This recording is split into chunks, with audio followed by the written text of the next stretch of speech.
mecburiyetten başladım. Bizimkiler akademisyen. Anne baba. Ondan sonra pek üzerine görmedik. Doktoraydı işte bilmem doçentlikti falan. Kardeşimle yalnız kalıyorduk. O zaman başımızın çaresine bakmak zorunda kalıyorduk. Onun için böyle uydur kaydır yemeklerle başladık. Ya işte uyduruyordum. O zamandan uydurmaya başladık. Omlet mesela ketçaplı omlet falan yapıyordum böyle iğrenç şeyler. Zavallım Aslı da yemek zorunda. Ben hiç yiyemiyordum. O zaman böyle başarılı değildi. Zorunluluktan mı? Zorunluluk. Kaan büyük olarak aç kalmayalım diye omlet yapıyordu ketçaplı. Ketçaplı omlet. Rezalet bir şey yani. Bir de bu var, bunu yiyeceksin. Yiyemiyordum tabii. Ben bunu yiyemiyorum. Nasıl yiyeceğiz bilmem ne. Tavuk yavrusunun sarısı lazım bize. Tamam. Hop, beyazını attık oraya. Sarısını da buraya attık.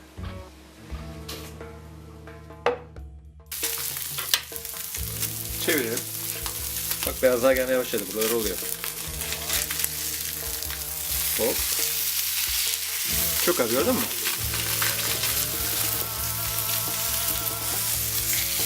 Hiç fazla pişmeye gerek yok. Gördün mü?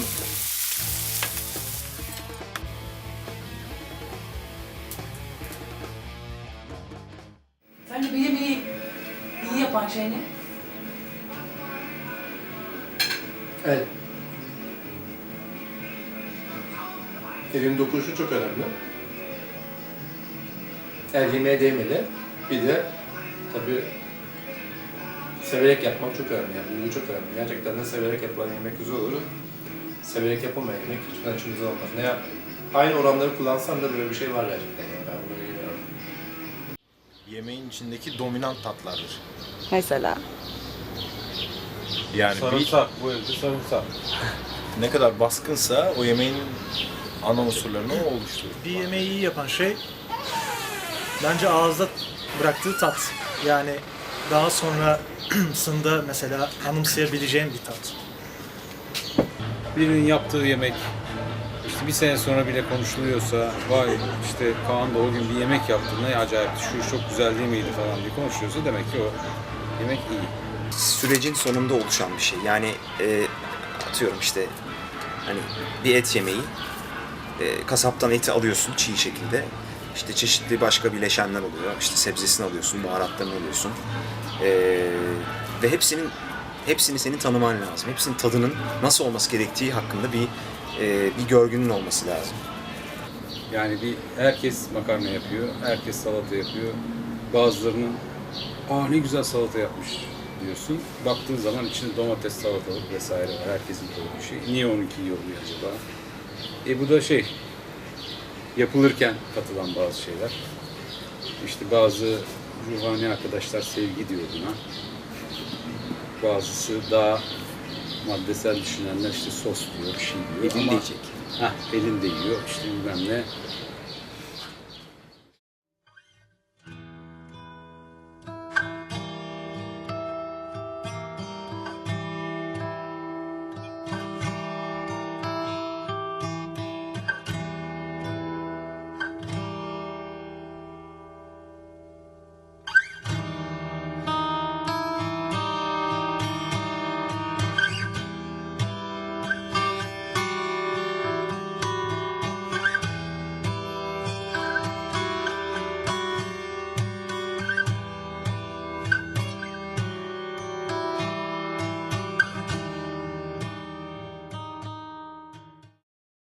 Bir müzik 15 sene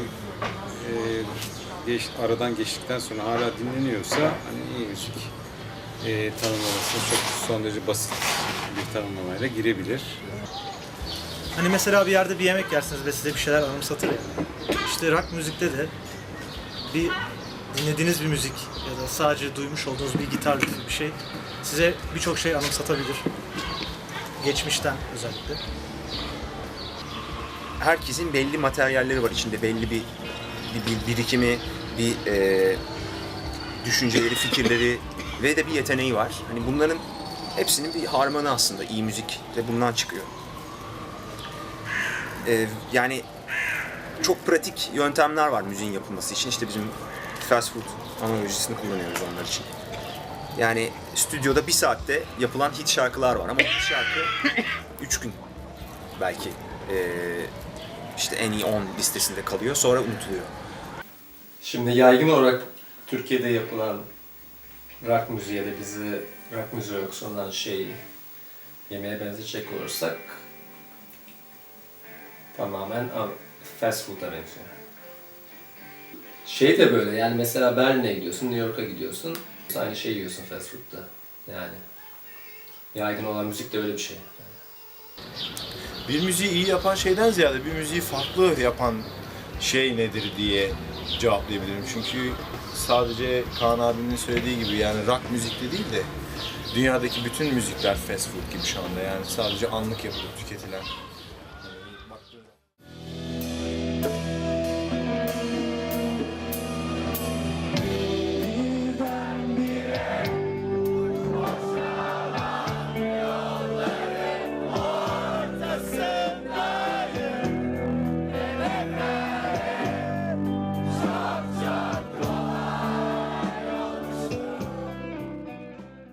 Şimdi burada işte şey giriyor, zeytinyağı mesela bizden bir şey giriyor buraya. Aslında bu yaptığımız Kuzey Avrupa yemeği.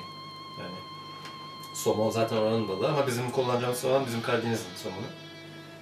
Onlarda zeytinyağı yok ama biz zeytinyağı kullanıyoruz.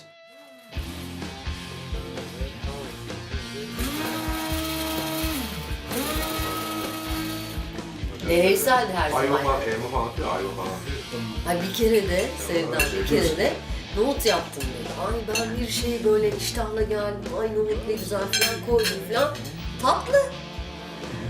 İçine kayısı kurusu koymuş. Bir de işkembe de mi koymuştun o zaman? Aynı anda. Aynı anda hem işkembe hem kayısı kurusu. Ay dedim bu. Deneysel dedim, Kaan böyle şey denesellikleri var işte, hani tuzluya tatlı atmak gibi işte, ne bileyim, işte ne bileyim, nohuta elma mı atırdın, ayva mı atırdın, Kayısı. kayısı gibi. Bana çok ters gelmeyen, çünkü ben hani uzak doğu sever bir arkadaş olarak şeydi, ama mesela Aslı'ya terstir o. İtalyanlar mozzarella kullanıyor biliyorsun. Biz ama Çerkez peyniri kullanacağız. Kendi pizzamızda. Şimdi ne yaptık? Kendi şeylerimiz hep işte zeytin, kapari, biri annemin biri babamın kurduğu şeyler. Mozzarella yerine Çerkez peynirimiz kendimizin. Sonra bir de ev sucuğu. Yine o da evden yapma. Onları koyacağız. Bir de kendi yaptığımız salçamız, domates salçamız ya da domates püresi diyelim. Bunu koyacağız. Tamamen bir mantarı almış olacağız. Bir de peynir tabii. Pizza Rakaturka. Nasıl? İyi bilsin. Şuradan spatula.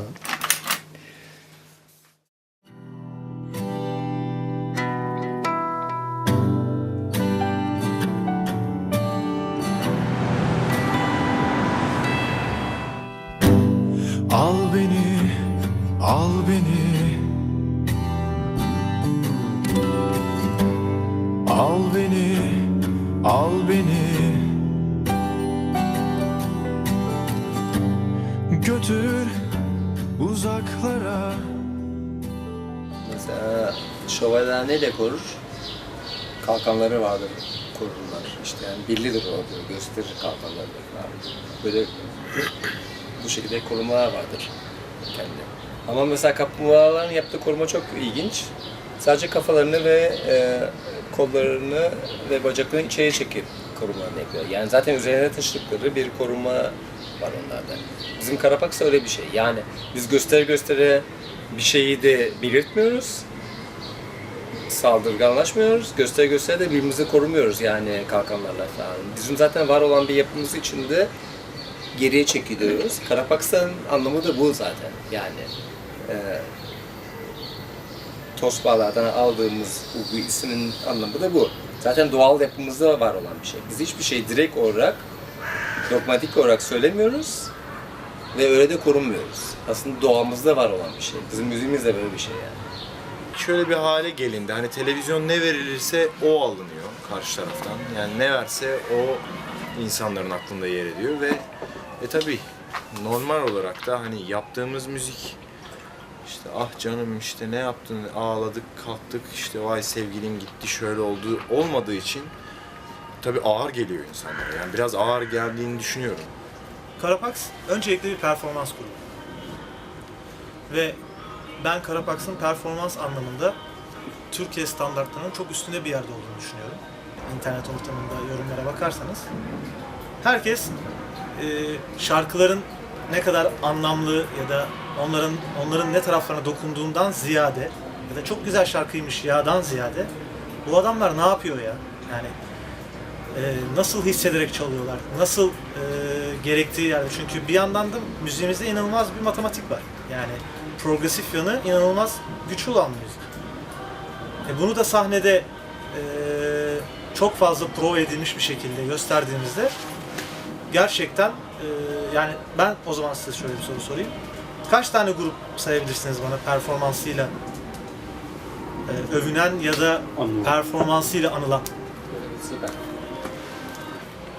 Böyle gerçekten otantik ve hani orijinal bir şeyler bulmak çok zor oluyor müzikte. Yani bu tek Türkiye'de değil, dünyanın her yerinde de bu böyle.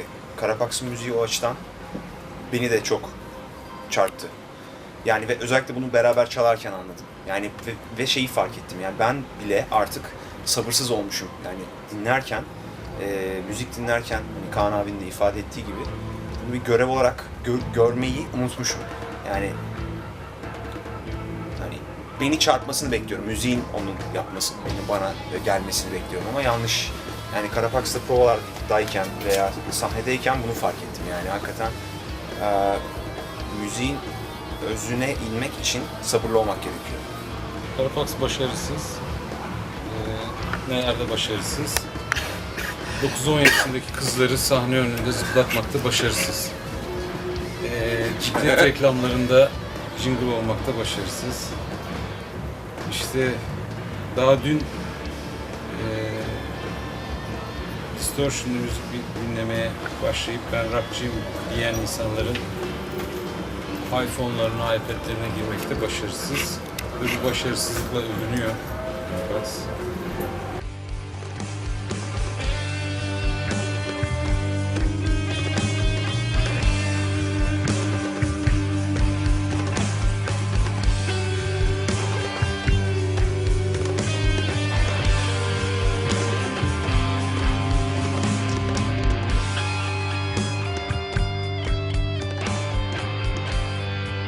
Yani işte rock müziğin nereye kaynaklı olduğunu falan konuşmak da saçma bir şey oldu çünkü rock müziği artık yerel bir müzik sayılır yani bunun kimse sorgulamıyor artık kaynağını falan yani.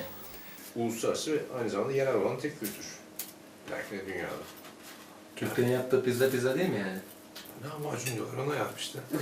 Yani onun da bir adı var işte. Pide'den geliyormuş biliyorsun.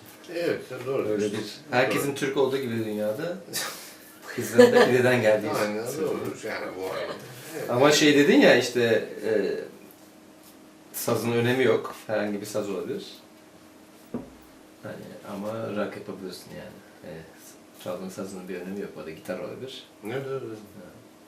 Pizzada da mesela pizza yaptık bugün işte mozzarella yoktu ama işte Çerkez peyniri kullandık. Yok işte tabii, aynı şey değil mi sonuçta? Aynı şey tabii canım sonra pizza. Dünyanın her yerinde her şekilde yapılan yerel bir müzik oldu rock müziği yani. Kimin hakkında nereden geldiği tartışılır ve kimse de bilemez nereden kaynaklı olduğunu. Çünkü dediğim gibi her yerden beslendiği için yani yerel müziğimiz.